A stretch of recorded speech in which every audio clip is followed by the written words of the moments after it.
Hello everyone, welcome to the Shivagya knowledge hub. आज मैं आप लोगों के साथ एक न्यू नोटिफिकेशन लेके आई हूँ जो सीटेट दिसंबर 2024 का नोटिफिकेशन आया है। ये आपके ऑनलाइन एप्लीकेशन स्टार्ट हो चुकी है 17 सितंबर से और ये लास्ट जाएगी 16 अक्टूबर रात के 12 बजे तक जाएगी। डेट ऑफ एग्जामिनेशन भी बता दिया गया है, 1 दिसंबर को आपका एग्ज़ाम होगा। बाकी जो इंपॉर्टेंट डिटेल्स हैं वो हम कवर कर लेते हैं। इन्होंने बोला जो डेट ऑफ एग्जामिनेशन है वो आपके पेपर 1 और पेपर 1 आपका इवनिंग में होगा और पेपर 2 आपका मॉर्निंग में होगा। जो आपका पेपर 2 है उसकी टाइमिंग रहेगी 9:30 to 12 और इवनिंग की टाइमिंग आपकी रहेगी 2:30 to 5। सारा बता रखा है किस किस दिन पे क्या क्या होगा। 1 बाय 1 अब सारी डिटेल्स कवर कर लेते हैं। जो आपके मन में क्वेश्चंस होते हैं उनको डिस्कस कर लेते हैं 1 बाय 1। मैं आपको पहले बता दूं इसमें कौन कौन एलिजिबल होता है। कईयों के मन में डाउट होता है कि कौन कौन एलिजिबल है। जिसने भी बीएड में इनरोलमेंट ले ली है, चाहे आप फर्स्ट ईयर में हो सेकंड ईयर में हो, all are eligible for the CTET. अब सारे एलिजिबल हो, ऐसा नहीं है कि सेकंड ईयर के में ही आपने जाके फॉर्म फिल करना है, ऐसा कुछ नहीं होता। मेरा खुद का सीटेट क्वालिफाइड है, इसलिए मेरे को पता है कि ऐसा कोई क्राइटेरिया नहीं है। मैंने भी तभी सीटेट क्लियर किया था जब मैं फ़र्स्ट ईयर में थी बीएड के।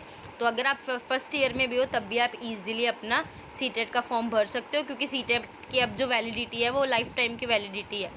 तो आपने फॉर्म फिल करके क्लियर करना, उसके बाद आप लाइफ टाइम के लिए एलिजिबल हो सीटेट का फ़ायदा उठाने के लिए। ठीक है, अगर हम देखें कैसे कैसे फॉर्म फिल करना है तो सबसे पहले आपने साइट पे जाना है http://ctet.nic.in। अप्लाई ऑप्शन आएगा, आपने अप्लाई ऑप्शन पे क्लिक करना है, अपना एप्लीकेशन फॉर्म भरना स्टार्ट कर देना। उसके बाद रजिस्ट्रेशन डन हो जाएगी। रजिस्ट्रेशन नंबर नोट डाउन कर लेना। उसके बाद आपने अपनी फ़ोटोग्राफ एंड सिग्नेचर जैसे अपलोड करते हैं वैसे करना है। फ़ी पेमेंट कर देनी है और फिर आपके पास कंफर्मेशन हो जाएगी, आपका फिल फॉर्म हो जाएगा। पासवर्ड की इन्होंने बताया हुआ क्राइटेरिया जैसे हर एग्ज़ाम में होता है वैसे ही होता है।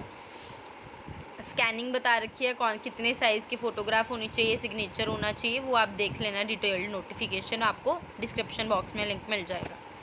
अगर हम फ़ीस की बात करें तो जनरल कैंडिडेट के लिए, ओबीसी के लिए जो आपके पेपर 1 और पेपर 2, चाहे अगर आप पेपर 1 दे दो तब भी आपका 1000 लगेगा। अगर आपने अकेला पेपर 2 फिल करना है तब भी आपका 1000 लगेगा। अगर आपने बोथ पेपर्स फिल करने हैं, पेपर 1 एंड पेपर 2, तब आपका कंबाइंड 1200 रुपीज़ लगेंगे।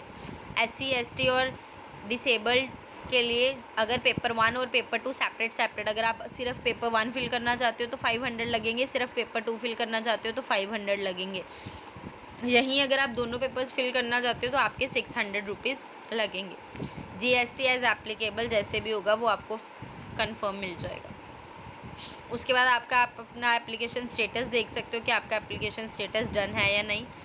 डाउनलोड कर सकते हो एडमिट कार्ड एग्ज़ाम से 10 डेज़ पहले। और इम्पॉर्टेंट चीज़ें कवर कर लेते हैं जो इम्पॉर्टेंट चीज़ें कवर करने के लिए हैं। इसके अलावा ये हमने पहले ही डिस्कस कर लिया। टाइमिंग मॉर्निंग शिफ्ट और इवनिंग शिफ्ट वाली, वही यहाँ पे लिखा। यहाँ पे लास्ट लाइन में देखो क्या लिखा हुआ है, in case number of candidates are more in any city. अगर किसी सिटी में नंबर ऑफ़ कैंडिडेट्स ज़्यादा हो जाते हैं तो एग्ज़ाम कुछ कैंडिडेट्स का 30 नवंबर को भी कंडक्ट करवाया जा सकता है। तो दैट मीन्स आपने अपनी जो तैयारी रखनी है वो 30 नवंबर तक की तैयारी रखनी है। 30 नवंबर तक आपका तैयारी पूरी एंड तक हो जानी चाहिए। अगर मोड ऑफ़ सबमिशन की बात करें, आपका जो ये है मोड ऑफ ये अप्लाई करने का तरीका only and only online mode है। ऑनलाइन मोड से ही आपने अपनी एप्लीकेशन फिल करनी है। एलिजिबिलिटी एनसीटी की वेबसाइट से देख सकते हो, मैंने आपको बताई दी। अगर आपने इनरोलमेंट कर ली हुई है देन यू आर एलिजिबल। जो पेपर 1 होता है वो हमारे 1 to 5th क्लास तक के कैंडिडेट्स, मतलब जिसने फर्स्ट से लेके 5th क्लास तक के स्टूडेंट्स को टीच करना उनके लिए पेपर 1 होता है। जिसने 6th to 8th के लिए टीच करना उनके लिए पेपर 2 होता है। जिनको पता है वो ये स्किप करके, अगर जितनी इन्फॉर्मेशन मैंने दे दी इट्स मोर देन इनफ, तो आप वीडियो स्किप कर सकते हो, नहीं तो मैं आपको बता रही हूँ और जो इम्पॉर्टेंट है। बाकी वीडियो स्किप करने की ज़रूरत नहीं है, आप जाके आगे डिटेल डिस्कशन देख लीजिए। उसके बाद मतलब पेपर 1 जो है वो प्राइमरी स्टेज रहेगी आपकी, 2.5 आवर का रहेगा दोनों पेपर्स, पर पेपर 1 प्राइमरी स्टेज रहेगी। इसमें आपके क्या आएंगे, पेडागोजी आएगी 30 मार्क्स की, 30 MCQs आएंगे। मैथमेटिक्स कंपलसरी है, EVS कंपलसरी है, 30 मार्क्स के 30 क्वेश्चन आएंगे। That means each question carry 1 marks. Language 1 and language 2, जो आप लैंग्वेज फिल करोगे during the filling of form fill करने टाइम जो भी आप फिल करोगे वो आपके लैंग्वेज के क्वेश्चन आपसे पूछे जाएंगे। बाकी आपको इन्होंने लैंग्वेजेस बता दी हैं कौन कौन सी लैंग्वेजेस है, इंग्लिश, हिंदी, असामीसी, बंगाली, गारो, गुजराती। ये कोड आपने नोट करना है, उसी हिसाब से आपने फॉर्म फिल करते टाइम लैंग्वेज का कोड डालना होता है।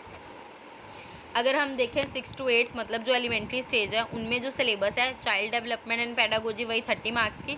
अब इसमें मैथ और जो ईवीएस फर्स्ट पेपर वालों को आता है, यहाँ अगर आप मैथ्स एंड साइंस के लिए एप्लीकेबल करना चाहते हो, मतलब अप्लाई करना चाहते हो, तो आपको 60 क्वेश्चंस मैथ एंड साइंस के आएंगे।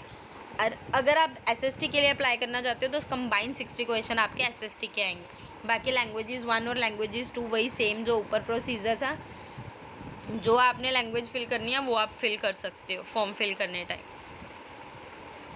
और जो पेपर रहेगा क्वेश्चन पेपर वो बायलिंगुअल रहेगा, मतलब इंग्लिश और हिंदी दोनों मोड में आपको पेपर देखने को मिलेगा। हाँ, जो लैंग्वेजेज होंगी वो आपको सिर्फ उसी लैंग्वेज में देखने को मिलेगा। वैलिडिटी वही मैंने आपको बोल दिया, it is for all life time है सभी कैटेगरीज़ के लिए। अब एग्जामिनेशन सेंटर की बात कर लेते हैं। चलो मैं एग्जामिनेशन सेंटर भी आपको दिखा देती हूँ कहाँ क्या क्या रहेंगे आपके। उसके अलावा देख लूँ कोई और इम्पॉर्टेंट पॉइंट रह गया। सिलेबस की बात कर लेते हैं। एग्जामिनेशन सेंटर से पहले एक बार सिलेबस देख लो। एक बार स्क्रीन पे मैं गो थ्रू कर रही हूँ, जो ये टॉपिक्स हैं वो आप नोट डाउन कर सकते हो, नहीं तो पीडीएफ भी आपको लिंक में मिल जाएगी, आप पीडीएफ से भी इजीली देख सकते हो, अपना सिलेबस नोट कर सकते हो। एक बार बाकी मैं स्क्रॉल कर रही हूँ, आप अपना स्क्रीनशॉट्स वगैरह लेने हैं स्क्रीनशॉट्स ले लो, और अगर नोट डाउन करना है वीडियो पॉज करके तो आप नोट डाउन कर सकते हो।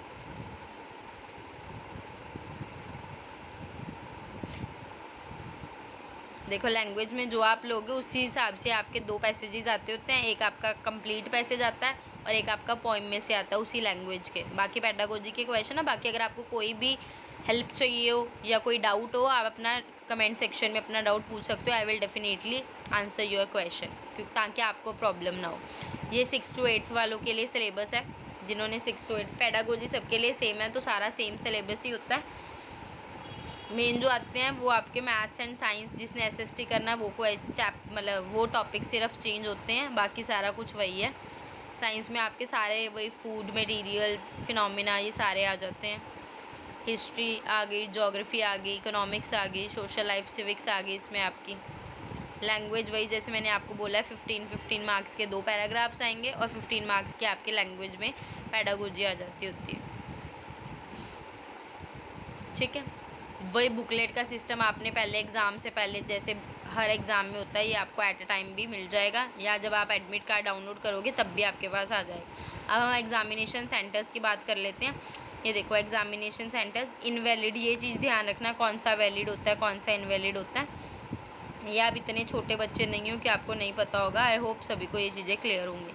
अब ये एग्ज़ामिनेशन सिटी है, आप सिटी कोड अपना ध्यान रखना, मतलब स्टेट के हिसाब से सिटी आपने कौन सी फिल करनी है ये यहाँ से नोट करना, क्योंकि बार बार आपको जब फॉर्म फिल करोगे ताकि प्रॉब्लम ना आए।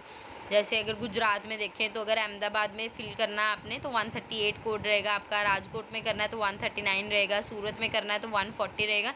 इस हिसाब से आपने अपने कोड्स ध्यान में रखने हैं, कोड्स के हिसाब से ही आपने फॉर्म फिल करना है। बाकी अगर फिर भी कोई डाउट होगा आप मेरे को कमेंट सेक्शन में पूछ लेना। अगर अभी तक सब्सक्राइब नहीं किया मेरे चैनल को सब्सक्राइब कर लो, बेल आइकन को हिट कर लो, सो दैट जैसे नेक्स्ट नोटिफिकेशन आए I will update you. Thank you.